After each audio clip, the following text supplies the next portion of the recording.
Hello everyone, welcome to Clean Coder YouTube channel. In this series of design patterns, we'll be covering the second design pattern today, which is observer design pattern. So previously we have already seen strategy pattern and an introduction to design patterns. So this is the third video in this series. Let's get started with the observer design pattern. So let's check out what is observer design pattern. It's a behavioral design pattern. So earlier we have studied the categories in which various design patterns fall. So this observer design pattern falls under the behavioral category of design patterns. Cool. Let's check out the definition now. So this is the definition of this behavioral design pattern. Let me, yeah, now it's better. The definition states that the observer pattern defines a one-to-many dependency between objects so that when one object changes state, all of its dependents are notified and updated automatically. So this is the definition of the observer design pattern. Let's read this once again to get more clarity. So it says the observer pattern defines a one-to-many dependency between the objects so that when one object changes state, all of its dependents, which are depending on that object, are notified and updated automatically. So this is the definition. Let's break it down further. So this is the more explanation regarding the observer pattern. So the observer pattern defines one-to-many relationship between a set of objects. True. And the second point is when the state of one of them changes, all of its dependents are notified. This is also true. Both the points are taken from the definition of the observer design pattern only. So diagrammatically, let's check out what does the observer design pattern means. So let's say this is the state or like the value which is frequently changing. This could be time, this could be temperature, this could be pressure, anything which has a state and which is continuously changing. So we have a subject and we have an object that holds the state. So this object will hold the state. So whenever its value would change, let's say this is the value of temperature and the value changed from 20 to 22. Okay. So whenever the value changes, we need to notify its observers.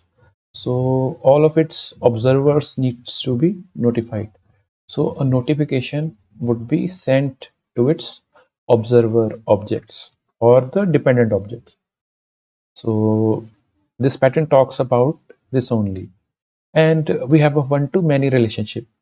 Uh, this is one on subject side and many on object side. So like many objects can have a single subject. Conversely, we can say that a subject can have many observers. So likewise, this is a one-to-many relationship. So let's move forward now. So this is the class diagram of this pattern. Let's see each and every class or interface in this pattern. So the first part is subject part, which is an interface. So this subject has three methods, which are registering an observer, removing an observer, and notifying the observer. So these are the part of this subject interface or behavior. And we can see that there is an observer interface also on the right side. and this is the observer behavior, and it will have a single method only, which is update. I think I forgot to write here. It would have only a single method, which would be update. uh, so what does this arrow signifies? This arrow signifies that subject has observers. So this arrow signifies that each subject has multiple observers. This is a as a relationship. Okay, so let's move down a bit now. Now we have a concrete subject. This is the concrete implementation of the subject which you have seen on the top. So it would have the implementation for these methods: register, remove, notify. Along with that, it would have methods related to the state, which would be its own state, which might change or might not change. So these are the state related methods. So on the right side, we have a concrete observer, and this is the concrete implementation of this observer interface. So it will have a update method, which is coming from the top interface, and it can have other observer specific methods as well. So this observer has concrete subject. Why this observer has concrete subject? Uh, this is because whenever the subject sends a notification to the observers, the observers need to pull the state from the subject, right? So how will the observer pull the state from the subject if they don't have the instance of the subject? So they need to have an instance of the subject to pull its correct state. So that's why this concrete observer has an instance of concrete subject. This is a has a relationship.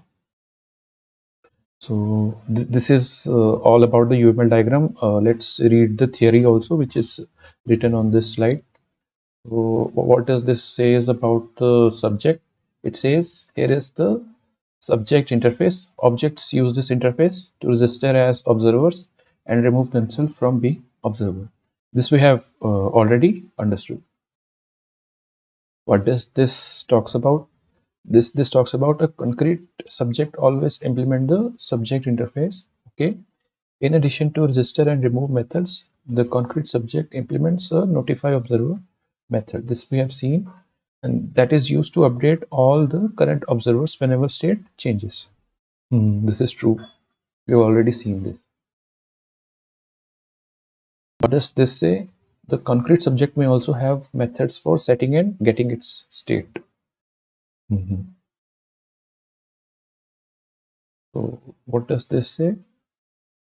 Concrete observer can be any class that implements the observer interface. Okay.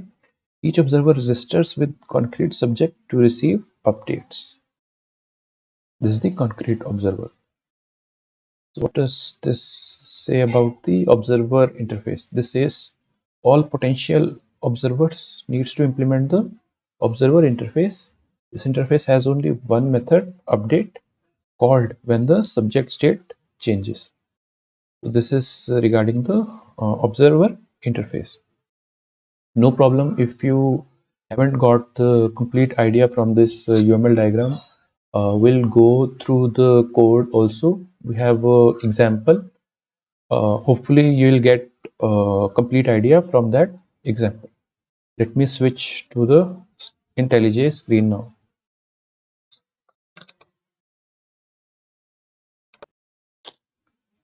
Okay, so let's check the interfaces one by one. So this is the concrete class.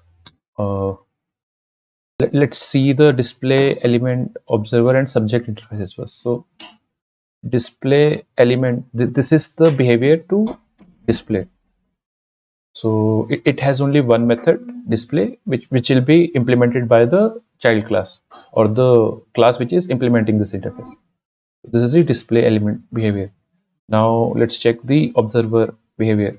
So observer behavior has only one method, which is update. Now let's check out the subject behavior. Subject interface has three methods: register observer, remove observer, and notify the observers. These are the methods which are present in subject interface. So now let's check out the other classes of this project. So what is weather data? Let's see that. On the split screen, let me open the subject interface for easier clarity. So this is the subject interface, and this weather data class is implementing that subject. So we have a list of observers. We have the state, which is in this example temperature, humidity, and pressure. So there is a default constructor weather data, and for simplicity we are taking observers as an array list. So we are implementing these three methods which are coming from this subject. We are adding the observer to our observers array list, and remove observer is removing that element from that array list. And what is notify doing? Notify observer is doing nothing but pushing this state change to all the observers. So we have a for loop for iterating over all the observers, and observer.update method of the observers is called. And we have already seen that all the observers have a update method. So notify observers is doing that. And what is this measurements change method? It is nothing but whenever the measurements change, we need to notify all the observers. So this will call this notify observers method. Apart from these, we have some setters and getters, which are, I think, quite trivial, and we'll skip this part. So this is the subject part, or the concrete implementation of the subject part. Now let's move to the observer and concrete implementation of the observers. Let me close all these. Okay, so let me open both the interfaces in the split screen.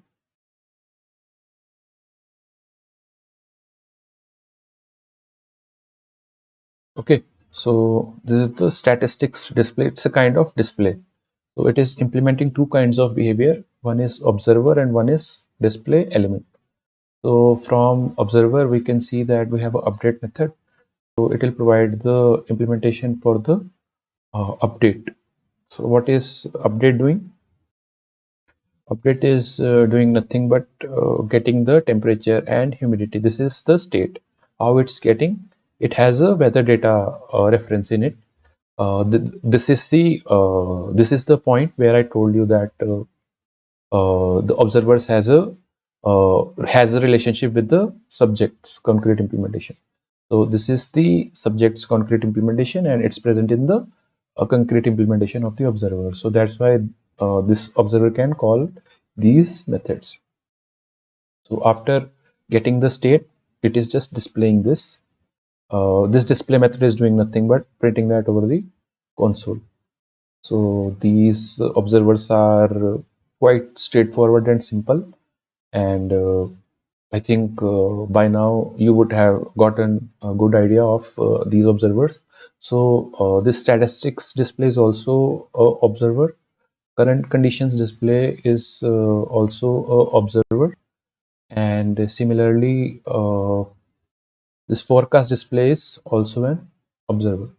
So these are all almost identical and implementing the same behaviors or interfaces, observer and display element. So let's check out the uh, main method now, what we have in that example. So we are instantiating the subject, we are instantiating the observers, and when we are calling this constructor, we are basically passing on the instance of the subject, so that observer has a has a relationship with subject. So for all the displays, we are doing this method, this part. Once this is done, we'll set the measurements in the subject. So this temperature, humidity, and pressure is the measurements. And once we'll set these measurements, you will see uh, all of these gets pushed to all the observers. So these are the three observers, right, which are observing this subject. So once this measurement is pushed to the subject, once this measurement is pushed to the subject, these all should be getting printed. So let me run this once.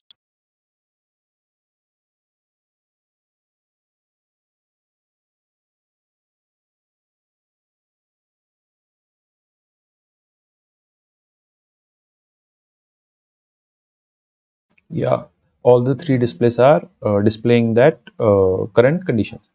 So what we are now going to do is we are going to remove an observer now. Okay, how we are going to remove an observer? We need to call that remove observer on the subject. Now we are going to remove the forecast display, and you will see that the measurements when now pushed to subject are not notified to the forecast display, which is an observer which is removed. Let me execute this again.